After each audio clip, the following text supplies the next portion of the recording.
On the night of April 19th, 1989, a series of violent incidents occurred in Central Park involving more than 30 teenagers. These incidents led to the arrests and convictions of 10 young men, including the defendants of the case that I will be examining today. Before the main crime took place at approximately 9:05, Michael Vigna, a racing biker, was accosted by a group of youth. A few minutes later, Antonio Diaz was assaulted and robbed and left unconscious. Both these crimes took place on the East Drive, east of 102nd Street.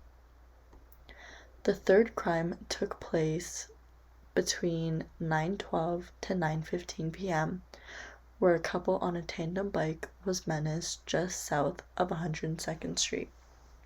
And moments later, a group of teenagers threw rocks at a taxi cab and then proceeded to threaten him when he exited his car.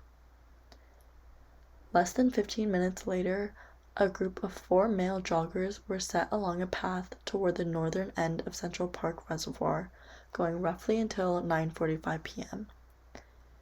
2 out of the 4 males were assaulted.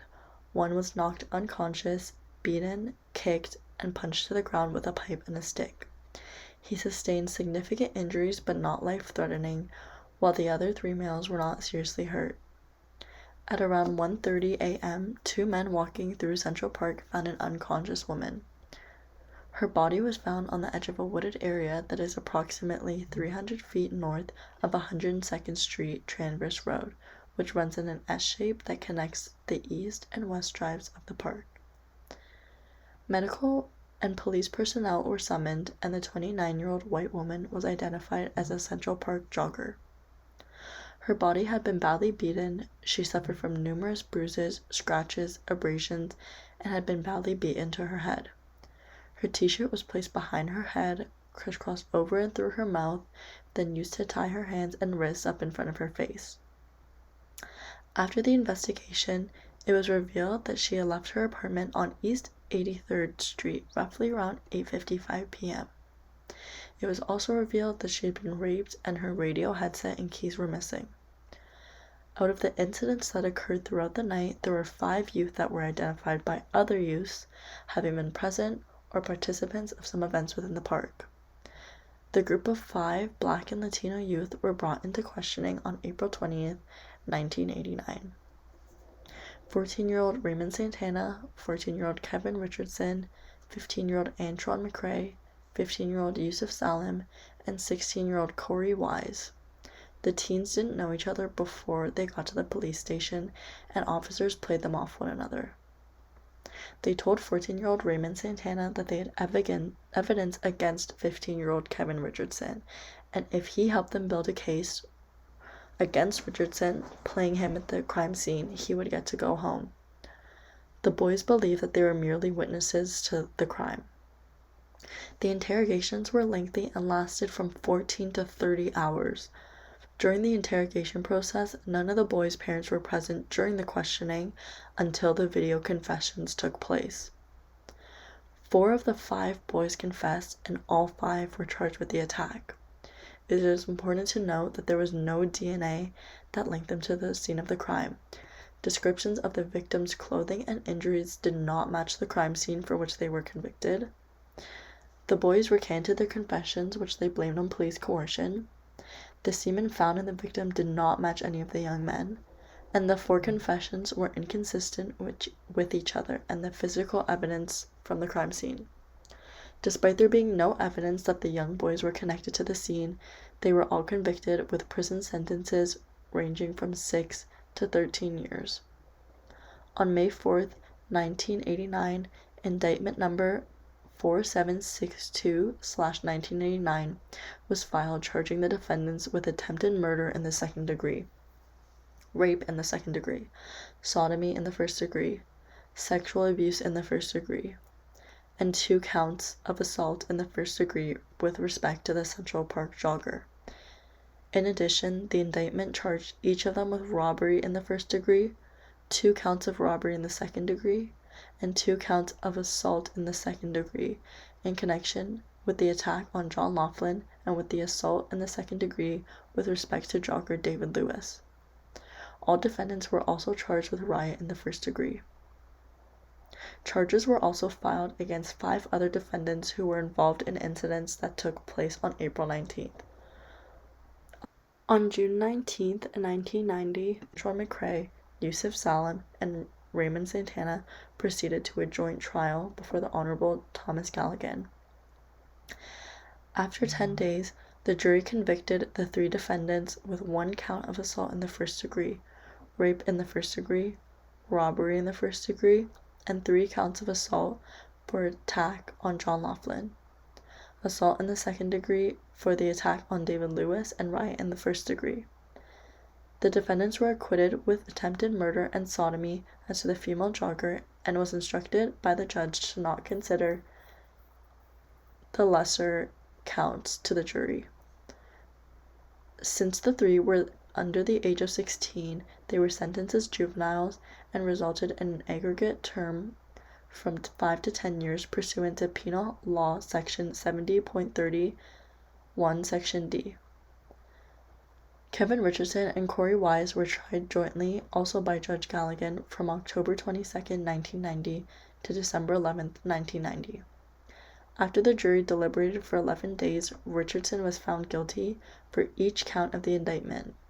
Wise was convicted of assault in the first degree, sexual abuse in the first degree in respect to the Central Park jogger, and riot in the first degree. He was acquitted of the remaining charges. Richardson was sentenced as a juvenile, resulting in an aggregate term from 5 to 10 years. Wise was sentenced to terms of imprisonment from 5 to 15 years. Moving into what evidence the courts used against the defendants at the trial rested almost entirely by the statements made by the defendants. The crime scene, victim, defendants, and their personal effects were examined for forensic evidence.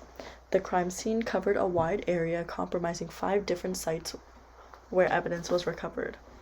2 bloodstains were located on the transverse road itself, north of the midline. Beginning at the edge of the roadway, there was a path of vegetation that extended to the tree line beginning 40 feet north, and within that tree line, more bloodstains were discovered. They were taken from leaves and a rock which appeared to both have blood and hairs on it. Approximately 225 feet beyond, down a slope into a wooded area with a larger distributed ground, a greater amount of visible blood and a single hair was found. A white sock and a jogging shoe were found shortly from that site, and a fragment of a brick was recovered. A second sock was found about 40 feet away. The jogger herself was found at the bottom of the slope, 47 feet from the location of the evidence found above. On the opposite side where she lay, investigators recovered black jogging tights and 2 jogging shoes. One was untied with the insole removed and the other was tied. 2 specific test results were focused on. The rock was sent to FBI for DNA testing, but no DNA profile could be created. But test results did indicate that there was consistency with the jogger's blood type. The hair fragments found on the rock were also examined in comparison to samples taken from the victim. The comparison concluded that the hair on the rock was consistent with the jogger's. The microscopic analyst who had examined the hairs testified in the trial of Salem, McCrae, and Santana, and stated that it was to his belief the rock could have been used to strike the head of the victim. In the trial for Richardson and Wise, he stated it was his opinion to a reasonable degree of scientific certainty that the victim was struck on the side of the head with the rock. DNA evidence was extracted from semen in the jogger's sock, but it did not match any of the defendants. Expert testimony also established that DNA from the victim and the sock came from the same source, which identified there was only one individual that ejaculated. And a pubic hair was also found on the sock that was inconsistent with the defendants. Ultimately, there was no physical or forensic evidence recovered from the scene or the victim that connected the defendants to the crime or established how many perpetrators participated. The only forensic evidence recovered that was connected to one of the defendants were 3 hairs found on Richardson's clothing and 1 found on Stephen Lopez's clothing. Richardson had 9 human hairs that were examined microscopically. 6 were not consistent with the jogger.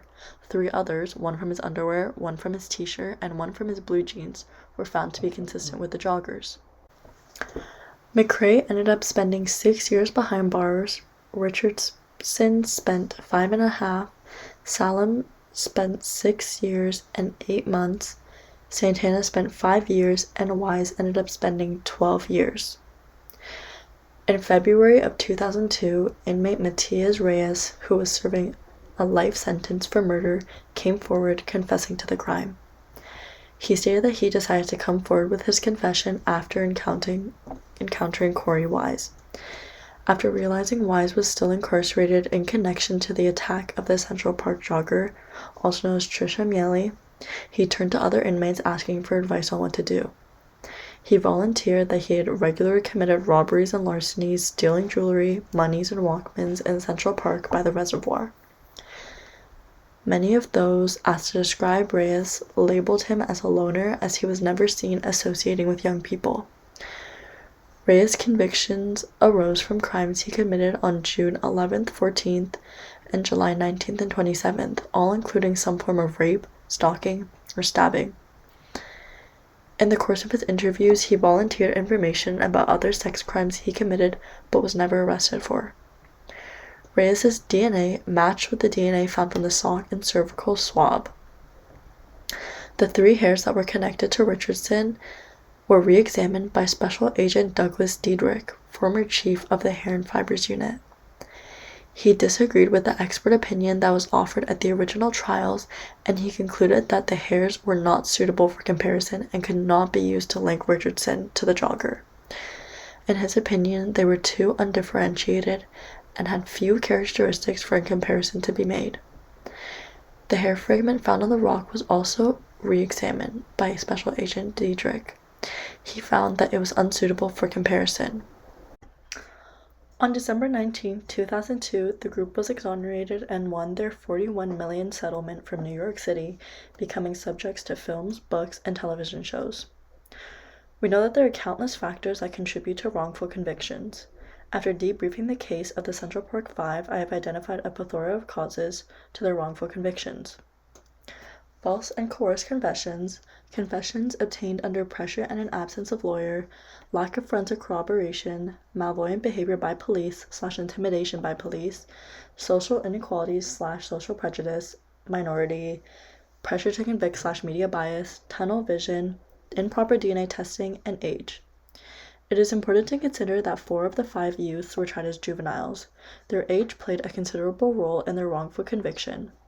To start, as mentioned earlier, when the group was brought in for questioning, none of their parents were present. Imagine being 14 to 16 years old and being brought into the police station for questioning. You're a minority, you have no previous history in the criminal system, and you are interrogated from 14 to 30 hours. In 2016, Salem stated that for 24 hours, the police deprived the youth of food, drink, and sleep. And because of their age, having no parents or lawyer present when they were first brought in for questioning posed multiple problems. For one, they were scared and confused, which made them vulnerable to police. 2, they did not know their rights or may have thought they knew them but did not fully understand them. It is also important to note that Wise was only present in the station to emotionally support Salem, but when police identified that he was 16 years of age, they interrogated him knowing that he did not have to have a guardian present.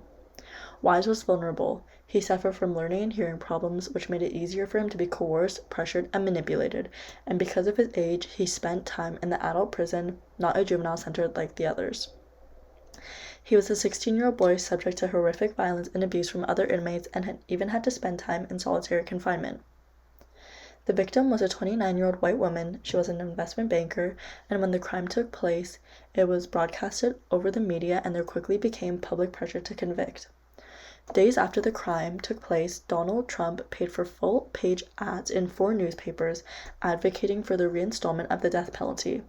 Although there was no mention of the Central Park Five, the ads argued for a stiffer sentence and a beefed-up police force. Even after the 5 were exonerated, he still believed that the group was guilty. Public pressure to convict played a huge role in this case because of the attention it quickly got. Police needed to find suspects quickly, and considering all the events that took place on the same night, it was easy to pick any youth that were present and vulnerable. Their race also played a role in the fact that these youth were minorities. They were subject to discrimination, and because the victim was a white woman and a high-profile investment banker, police had tunnel vision on these suspects despite there being no connection to the victim. As mentioned earlier, the whole trial was riding on the statements made by the defendants. And even when police were fabricating and manipulating these statements, none of the information the youth were providing matched with the crime scene. Not only that, but there was no DNA evidence that linked them to the victim, and even when Reyes confessed and Richardson's DNA was re-examined, it was clear that there was improper DNA testing, as he concluded that the DNA samples were not suitable for comparison. And because of the improper DNA testing, that also meant that there was a lack of forensic corroboration. There was no forensic evidence that linked the group to the crime.